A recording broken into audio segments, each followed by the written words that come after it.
15 জুলাই সন্ধ্যা 7:15 প্রায় 20 থেকে 25 জন লোক হাতে লাঠি, রড, ইট পাটকেল নিয়ে ঢুকে পড়ে ঢাকা মেডিকেল কলেজ হাসপাতালে। ওই মুহূর্তে হাসপাতালের ইমার্জেন্সি ওয়ার্ডে বহু আহত ছাত্রছাত্রীদের চিকিৎসা চলছিল, কিন্তু এই লোকগুলো সেই আহতদের উপরেই হামলা শুরু করে দেয়।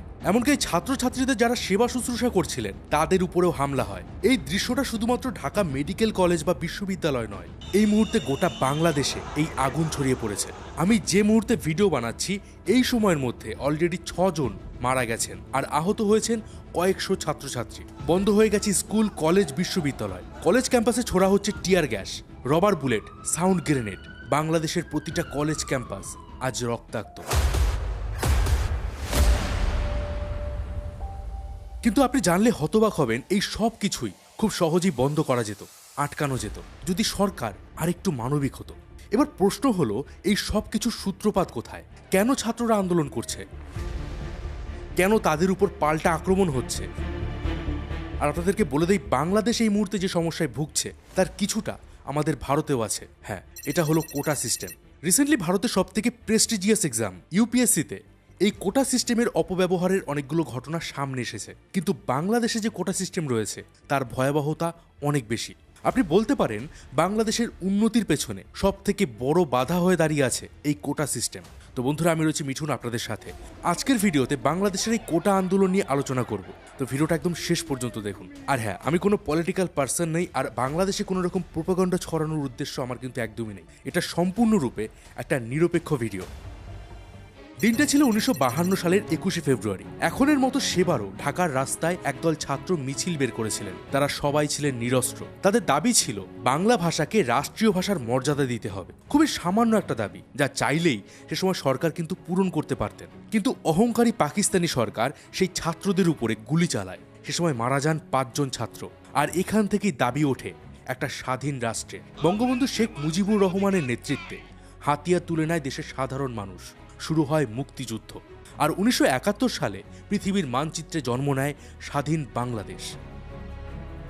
যে সাধারণ মানুষেরা দেশ স্বাধীনে নিজেদের জীবন বাজি রেখেছিলেন, সেই মুক্তিযোদ্ধাদের জন্য বঙ্গবন্ধু শেখ মুজিবুর রহমান সরকারি চাকরির ক্ষেত্রে 30% কোটা বরাদ্দ করেন, যা সেই সময়ের পার্সপেক্টিভে কিন্তু একটা খুবই ভালো পদক্ষেপ ছিল। কিন্তু আজকের দিনে সারা বাংলাদেশ জুড়ে একটা ভয়াবহ পরিস্থিতি তৈরি হয়েছে, যেখানে দেশের যুব সমাজ দাবি করছে এই মুক্তিযোদ্ধাদের জন্য বরাদ্দ কোটা সরিয়ে ফেলতে হবে।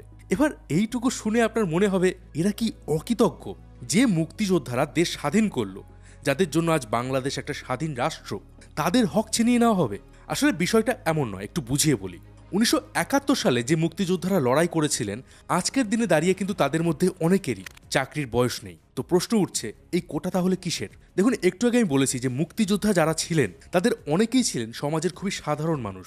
তাদের অনেকেরই সরকারি চাকরির যোগ্যতা ছিল না, বা অনেকে পড়াশোনাও জানতেন না। তো সেক্ষেত্রে মুক্তিযোদ্ধাদের জন্য বরাদ্দ করা কোটায় চাকরি পেতেন তাদের পরিবারের কেউ বা তাদের সন্তানরা। এই পর্যন্ত ঠিকঠাক ছিল। কিন্তু 2024 সালে দেখা যাচ্ছে মুক্তিযোদ্ধা তো দূরের কথা, তাদের ছেলে মেয়েরাও নয়, বরং কোটার মাধ্যমে চাকরি করছেন তাদের নাতি নাতিরা। আর এটা নিয়ে যুব সমাজের দাবি যে কেন মুক্তিযোদ্ধাদের নাতি নাতিরা এই কোটা ভোগ করবে, কারণ তারা তো দেশ স্বাধীনের সাথে কোনোভাবেই যুক্ত নয়। আজকের দিনে দাঁড়িয়ে একজন মুক্তিযোদ্ধার নাতি নাতনি আর একজন সাধারণ যুবকের মধ্যে কি পার্থক্য? কারণ সমাজের ক্ষেত্রে তো দুজনেই সমান।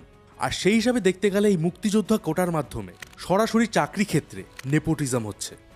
বাংলাদেশের সংবিধান নিয়ে আমি বেশ কিছু রিসার্চ করেছি। সেখানে 19 নম্বর অনুচ্ছেদে উল্লেখ আছে সুযোগের সমতা, যেখানে নাগরিকদের মধ্যে সম্পদের সুষম বন্টন করার কথা বলা আছে। এরপরে আছে অনুচ্ছেদ 28, সেখানে উল্লেখ আছে ধর্ম বা প্রভৃতি কারণে যেন কারোর সাথে ডিসক্রিমিনেশন না হয়। এবং 29 নম্বর অনুচ্ছেদে বলা আছে সরকারি চাকরিতে যাতে সবাইকে সমান অধিকার দেওয়া হয়। কিন্তু মুক্তিযোদ্ধাদের চাকরির বিষয়ে বাংলাদেশের সংবিধানে কোনো স্পেশাল অনুচ্ছেদ নেই। তবে সংবিধানে এটা উল্লেখ আছে যে সমাজে নারীদের উন্নতি বা পিছিয়ে পড়া জাতির জন্য সরকার স্পেশাল কিছু স্টেপ নিতে পারে। আর সেই মতে মুক্তিযোদ্ধা কোটা ছাড়াও বর্তমানে 10% কোটা আছে নারীদের জন্য, 10% আছে জেলা কোটা, 5% আছে নৃগোষ্ঠী কোটা বা ইন্ডিজিনিয়াস কমিউনিটির জন্য, আর 1% আছে প্রতিবন্ধী কোটা। মানে সব কোটা মিলিয়ে প্রায় 56% সিট আগে থেকেই রিজার্ভ। মানে সরকার যখনই কোনো চাকরির নোটিশ বের করুক না কেন, আগে থেকেই সেখানে 56% চাকরির সিট কোটার মাধ্যমে বুকড থাকে। আর বাকি মাত্র 44% সিট থাকে মেধা তালিকার জন্য। আর দেশের সাধারণ জনসংখ্যা হলো 17 কোটি। এবার আপনার মনে হয়তো প্রশ্ন আসবে যে বর্তমানে বাংলাদেশে মুক্তিযোদ্ধাদের সংখ্যা কত? তো বর্তমানে বাংলাদেশে মুক্তিযোদ্ধার সংখ্যা হলো 2.5 লক্ষ। অর্থাৎ আপনি যদি বাংলাদেশের মোট পপুলেশনের হিসাবে দেখেন তাহলে 1000 মানুষের মধ্যে মুক্তিযোদ্ধার সংখ্যা 1.5 জন। আর সেই হিসাবে দেখতে গেলে এই 1.5 জন মুক্তিযোদ্ধার জন্য রয়েছে 300টা সিট। এবার এই মুহূর্তে বাংলাদেশে যে আন্দোলন হচ্ছে সিমিলার আন্দোলন কিন্তু 2018 সালে হয়েছিল। বলতে পারেন এই 2024 সালের যে আন্দোলন হচ্ছে এটাই কোটা রিফর্ম মুভমেন্টের সেকেন্ড ফেজ। আর 2018 সালে সরকারের ভুলের কারণেই আজ এত মানুষের মৃত্যু হচ্ছে, এত হিংসা হচ্ছে। তো কি হয়েছিল 2018-তে?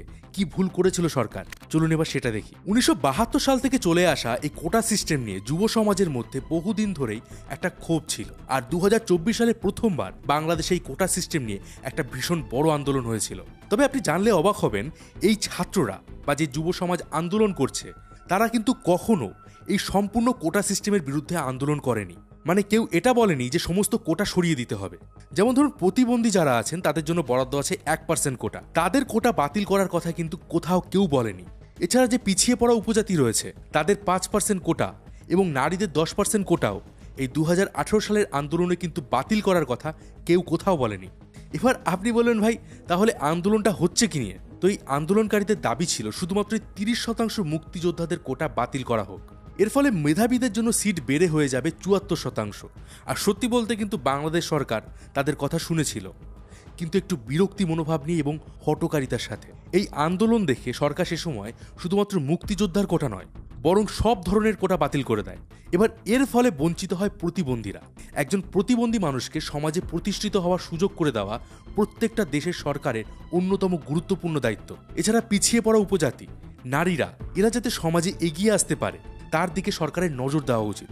আর একটু আগে যাই বললাম যে এর উল্লেখ কিন্তু বাংলাদেশের সংবিধানেও আছে। কিন্তু বাংলাদেশ সরকার শুধুমাত্র এই মুক্তিযোদ্ধা না বরং পুরো কোটা সিস্টেমটাকেই 2018 সালে বাতিল করে দিয়েছিল। বিষয়টা খানিকটা এরকম যে আপনার হাতের একটা আঙুলে ইনফেকশন হয়েছে, আপনি শুধুমাত্র সেই আঙুলটা না কেটে পুরো হাতটাই কেটে বাদ দিয়ে দিয়েছেন। আর এখান থেকেই কিন্তু সূত্রপাত হয়েছিল 2024-এর এই আন্দোলনের।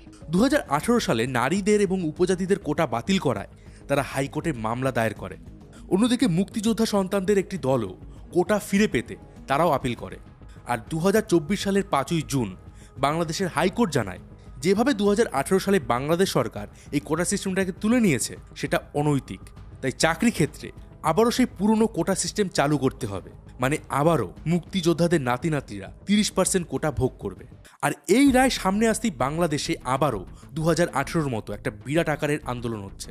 তবে এবারও কিন্তু আন্দোলনকারীদের সেম দাবি যে সম্পূর্ণ কোটা সিস্টেমকে না তুলে সেটাকে কারেকশন করা হোক।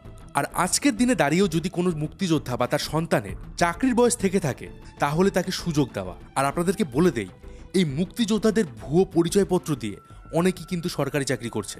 কিন্তু এই আন্দোলনকারীরা যখন শান্তিপূর্ণভাবে তাদের দাবি জানাচ্ছিল এই সময় প্রধানমন্ত্রী শেখ হাসিনার একটা বক্তব্য সামনে আসে, যেখানে তিনি কথায় কথায় এটা বলেন যে মুক্তিযোদ্ধাদের নাতিপুতিরা চাকরি না পেলে তাহলে কি রাজাকারদের নাতিপুতিরা চাকরি পাবে?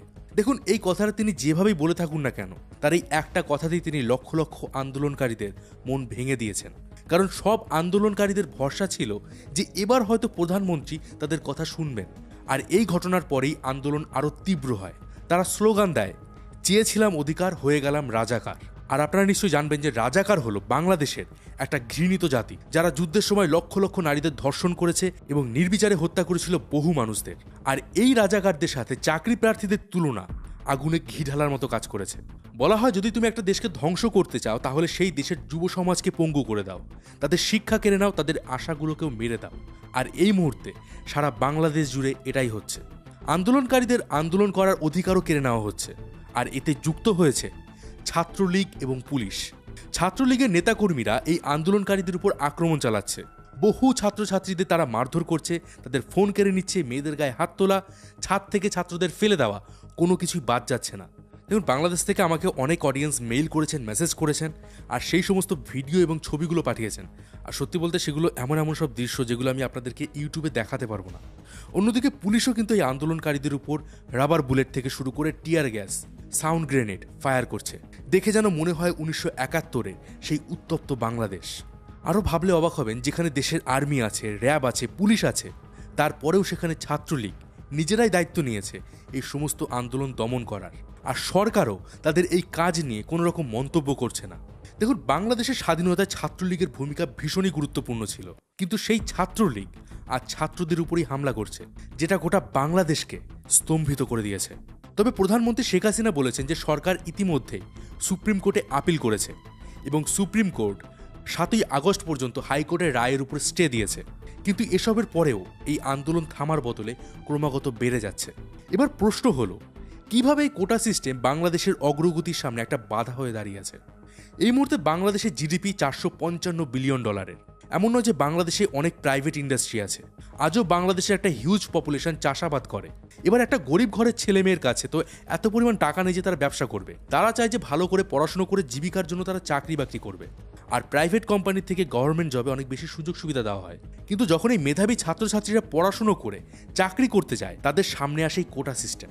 আর নিজেদের দেশে সুযোগ না পেয়ে এই মেধাবী ছাত্রছাত্রীরা চলে যান বিদেশে, আর উন্নত কোনো দেশে গিয়ে তাদের মেধাকে কাজে লাগায়। আর এতে কিন্তু দিন দিন বাংলাদেশেরই ক্ষতি হচ্ছে। সবশেষে আমি বলবো যে 2018 সালে সরকার যেভাবে হঠকারিতা করেছিল, ঠিক সেইভাবে 2024-এও তারা এই ঘটনার গুরুত্ব দেয়নি। ঘটনাকে সরকার চাইলেই কিন্তু সুষ্ঠুভাবে কথাবার্তার মাধ্যমে সমাধান করতে পারত, কিন্তু তাদের ভুল পদক্ষেপে আজ এটা একটা ন্যাশনাল ইস্যু হয়ে গেছে। রাজনীতির রং দিয়ে তারা আন্দোলনকারীদের আরও বেশি ক্ষিপ্ত করে দিয়েছে। দেখুন, হিংসা দিয়ে কিন্তু কখনো দীর্ঘস্থায়ী সমাধান হয়নি, আর হবেও না।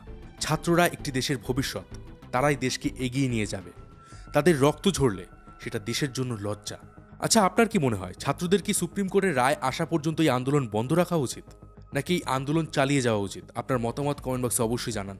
তথ্যগুলো ভালো লাগলে অবশ্যই লাইক করে দিন, শেয়ার করে দিন বন্ধুদের সাথে। আর আপনি আমাদের হোয়াটসঅ্যাপ চ্যানেলে জয়েন হয়ে যেতে পারেন লেটেস্ট আপডেটের জন্য। লিঙ্ক ডেসক্রিপশন বক্সে দেওয়া আছে। দেখা হবে পরের ভিডিওতে। ততদিন ভালো থাকবেন, সুস্থ থাকবেন। আর আমি ছিলাম মিঠুন আপনাদের সাথে।